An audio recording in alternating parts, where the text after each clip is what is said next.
यही कहूँगी अगर कोई हरकत ऐसी हुई है तो सज़ा मिलनी चाहिए। क्या सज़ा मिलनी चाहिए जो कानून के मुताबिक? कानून के मुताबिक है वो सज़ा मिलनी चाहिए।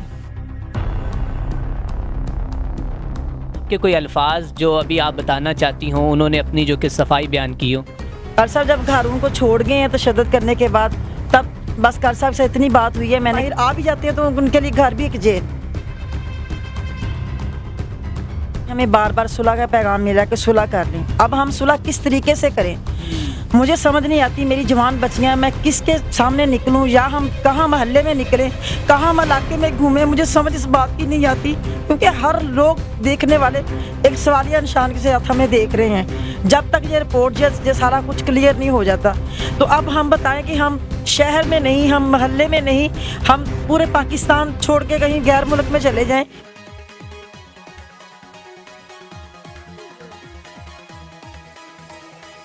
अस्सलामुअलैकुम नाजरीन, SPN न्यूज़ के साथ मैं हूं मियां अरसलान। नाजरीन, आज से चंद रोज़ कबल सोशल मीडिया पर एक वीडियो वायरल होती है जिसमें एक कारी साहब को बड़ी बुरी तरह बेईमाना तशद्दुद किया जाता है उनके ऊपर और उनको बरहना किया जाता है और उनके ऊपर तशद्दुद करने के बाद कुछ अल्फाज उनकी ज़बान से गुलवाए जाते हैं। कारी साहब, आप ये कहें कि आपने बच्चों के साथ नाजेबा हरकत की हैं। तो नाज़रीन, वो मामला जब आगे बढ़ता है तो मोहल्लेदार इस बात की जो कि निशानदेही में लग जाते हैं कि आखिर मसला क्या है, क्या कारी साहब ने बच्चे के साथ ऐसी अगर नाजेबा हरकत की हैं तो ज़रूर कारी साहब को सज़ा मिलनी चाहिए। तो नाज़रीन, उसके लिए एक मोहल्ले में आप फुटेज में देख सकते हैं कि कितने लोग, तकरीबन 20 से 30 लोग अपना घर से टाइम निकाल कर यहाँ पर इकट्ठे हुए और इस मामले को सुलझाने के लिए इन्होंने यहाँ पर एक बैठक की।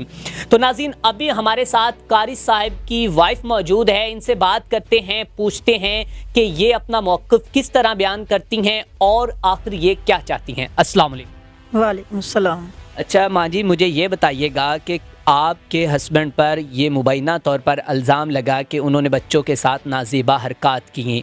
आपने उनके साथ एक ज़िंदगी का हिस्सा गुजारा है, आप बताइएगा आप क्या कहना चाहेंगे? वो बहुत अच्छे इंसान है, कुरान की खिदमत 25 साल से कर रहे हैं और ऊपर से अब उनकी उम्र 50 साल हो गई है, वो शुगर के मरीज़ हैं। तो आज तक मैंने उनके अंदर कोई ऐसी हरकत नहीं देखी। अच्छा, मुझे ये बताइएगा कि उनके इन इल्ज़ामात की वजह क्या थी? क्या कोई ज़ाती रंजिश थी या कोई और मसाइल थे?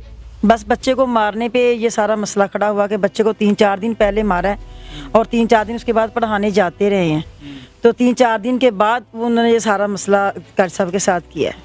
ठीक है। अच्छा, इससे पहले कभी कहीं से ऐसी कोई बात आपके कानों तक आई हो कि कारी साहब ने किसी बच्चे को मारा है या फिर कारी साहब ने किसी बच्चे के साथ नाजेबा हरकत की हैं? इससे पहले कभी भी कोई आपको थोड़ी बहुत ही बात उनके मुतालिक सुनने को मिली हो?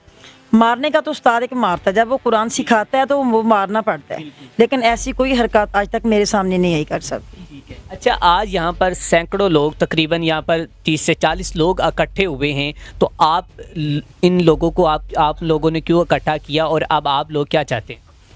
इन लोगों को हमने इसलिए इकट्ठा किया कि हमें बार बार सुलह का पैगाम मिला कि सुलह कर लें। अब हम सुलह किस तरीके से करें मुझे समझ नहीं आती। मेरी जवान बच्चियां, मैं किसके सामने निकलूं या हम कहाँ मोहल्ले में निकलें, कहाँ हम इलाके में घूमें, मुझे समझ इस बात की नहीं आती। क्योंकि हर लोग देखने वाले एक सवालिया निशान के साथ हमें देख रहे हैं। जब तक ये रिपोर्ट ये सारा कुछ क्लियर नहीं हो जाता तो अब हम बताएं कि हम शहर में नहीं, हम मोहल्ले में नहीं, हम पूरे पाकिस्तान छोड़ के कहीं गैर मुल्क में चले जाएं, कहाँ निकले हम पूरे मुल्क में। मेरे कारी साहब की तजलील कर दी गई है, उनको इस तरीके से बदनाम किया गया है कि कहीं हम मुँह निकालने वाले नहीं हैं। अगर कारी साहब बाहर आ भी जाते हैं तो उनके लिए घर भी एक जेल है। तो मैं इंसाफ की अपील करती हूँ कि मुझे इंसाफ मिलना चाहिए। अच्छा माँ जी, मुझे बताइएगा कि मुआशरे के लोग और जब ऐसे कुछ मसाइल पैदा होते हैं तो सबसे पहले रिश्तेदारों की तरफ से बहुत सी तनकीद का सामना करना पड़ता है। आपके रिश्तेदारों ने आपके साथ कैसा सलूक पेश किया जब ये मामला हुआ था?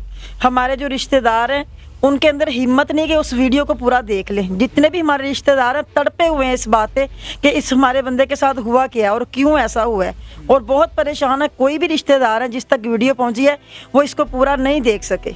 अच्छा, उनमें से किसी ने ये कहा कि हमारा आपके साथ ताल्लुक़ नहीं, कारी साहब ऐसे थे, हमने कभी सोचा नहीं था कि कारी साहब इस तरह बच्चों के साथ हरकत करेंगे? बिल्कुल, बहुत लोग जो हैं, जो समझदार कुरान समझने वाले हैं, जो कुरान की कदर करने वाले हैं, उन सब की ज़बान पे यही जुमला कि हम यकीन कर सकते ही नहीं है, सोच भी नहीं सकते कि कार साहब ने कोई ऐसी हरकत की होगी। ठीक है, तो अभी आप पर प्रेशर क्यों डाला जा रहा है और मेडिकल रिपोर्ट्स क्या कहती हैं? और मेडिकल जो रिपोर्ट है वो बिल्कुल क्लियर है कारी साहब की, और यही कहा जा रहा है कि जो उन्होंने कारी साहब के साथ तशद्दुद किया, जो दाढ़ी काटी है, जो कुछ भी उन्होंने कारी साहब के साथ किया, अब वो सारा कुछ क्लियर करना चाहते हैं कि अब हमारा ये जो केस हम पे बन रहे हैं वो कुछ भी ना बने, और जो हमने कारी साहब से किया वो कर लिया, अब ये सुलह पे बात ख़त्म हो जाए और ये सारा जो केस है यहीं पर ख़त्म हो जाए। ठीक है, अच्छा ये बताइएगा कि कारी साहब के साथ आपकी मुलाकात हुई? कारी साहब के साथ मुलाकात मेरी हुई है, यानी कि वहाँ जाके नहीं हुई, इधर ही हुई है। नहीं, इस मामले के बाद नहीं हुई? जी हुई है कारी साहब के साथ मुलाकात। कारी साहब के कोई अल्फाज जो अभी आप बताना चाहती हों, उन्होंने अपनी जो कि सफाई बयान की हो? कारी साहब जब घर उनको छोड़ गए हैं तशद्दुद करने के बाद, तब बस कारी साहब से इतनी बात हुई है, मैंने कहा क्या मामला क्या हुआ, कहते मैंने मारा और मैंने कुछ भी नहीं किया, बस इतनी बात उन्होंने। माँ जी, मुझे ये बताइएगा कि अगर कारी साहब कसूरवार हैं, उन्होंने ऐसी नाजेबा हरकत की हैं, तो आप इस्लामी तौर पर क्या कहती हैं? आप ये एक दफ़ा यही समझे कि आपके शौहर नहीं है, तो आप इस्लामी तौर पर क्या कहेंगी? मैं यही कहूँगी अगर कोई हरकत ऐसी हुई है तो सज़ा मिलनी चाहिए। क्या सज़ा मिलनी चाहिए? जो कानून के मुताबिक? कानून के मुताबिक है वो सज़ा मिलनी चाहिए। ठीक है, तो नाज़रीन, अभी हमारे साथ कारी साहब की वो बीवी मौजूद थी जो आज मुआशरे में सर उठाकर नहीं चल सकती, जो आज मुआशरे में क्या अपने रिश्तेदारों के यहाँ, अपने मोहल्ले में कहीं नहीं जा सकती, क्योंकि वजह क्या है कि उनके हस्बैंड के ऊपर इल्ज़ाम लगाया गया और मुबैना तौर पर यह कहा गया है कि उसने बच्चे के साथ नाजेबा हरकत की हैं। अब सवाल ये पैदा होता है, उन लोगों को किसने इजाज़त दी कि वो कानून को हाथ में ले, और उन लोगों को किसने कहा कि आप एक ऐसे इंसान के ऊपर तशद्दुद करें और फिर उसके बाद उसकी ऐसी तजलील करे कि वो कभी सर उठा कर ना चल सके? तो नाज़रीन, पाकिस्तान में ऐसा कब तक चलता रहेगा? ऐसे कब तक होता रहेगा? आखिर ये मुआशरा कब तक ऐसे ही जुल्म सितम करता रहेगा? और अभी आप सुन सकते हैं कि मेडिकल रिपोर्ट्स में ये बात वाज़िया हो चुकी है कि कारी साहब बेकसूर हैं, और अभी पुलिस और मुल्ज़िमों की जानिब से इनकी फैमिली के ऊपर ये प्रेशर डाला जा रहा है कि खुदारा आप हमारे साथ सुलह कर लें। तो नाज़रीन, ऐसा कब तक चलता रहेगा? ऐसा कब तक होता रहेगा कि जब जिसका दिल करे किसी की इज्जत को उछाल दे, जब जिसका दिल करे किसी की इज्जत को बाजार में तार तार कर दे, जब जिसका दिल करे वो दाढ़ी वाले एक ऐसे इंसान को मोहल्ले में लाकर उसको नंगा कर दे और बोले कि आप हमारे जो कि मुल्जिम हैं। ये लोग कहाँ के कानून दान हैं? इन्होंने कहाँ से कानून सीख लिया है? इनको पता है कि शरीयत क्या कहती है? ये किस तरह अपने ही फैसले अपने घरों में करने शुरू हो गए। नाज़रीन, ऐसा चलता रहा तो मैं कहता हूं कि ये माशरा बहुत बिगड़ जाएगा, और इस माशरे को हमें संवारने के लिए बहुत वक्त लगेगा। और मैं देख चुका हूं कि यहाँ हमें मुतअद्दिद बार बहुत से वाक़यात सामने हमारे आए हैं कि बासर अफराद ने जो कि मजलूमों पर जुल्म कर दिया। तो नाज़रीन, मेरी ख्वाहिश है कभी तो जुल्म सितम का रवाज बदलेगा, यकीन है कि एक दिन ये समाज बदलेगा। इसी के साथ अपने मेज़बान मियां अरसलान को दीजिए इजाज़त। देखते रहें SPN न्यूज़।